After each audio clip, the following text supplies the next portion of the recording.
Hello, welcome to Bongo IoT's tutorial videos. Today, we are showing how to create company branches from Bongo IoT. A corporation has numerous branches spread throughout various cities. Various automobiles are parked underneath these branches. We must first navigate to the general option from settings in order to create a branch. After that, you must click the company. A column-by-column information summary table will emerge after clicking Company. To build a branch, select the below Add option now.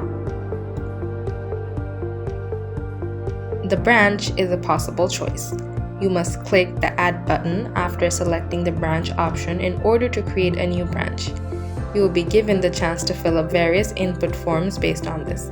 For instance, you must choose the branch name, country and state before entering the values for city, zip code, street 1, street 2, contact person, mobile number, email and fax number and barcode.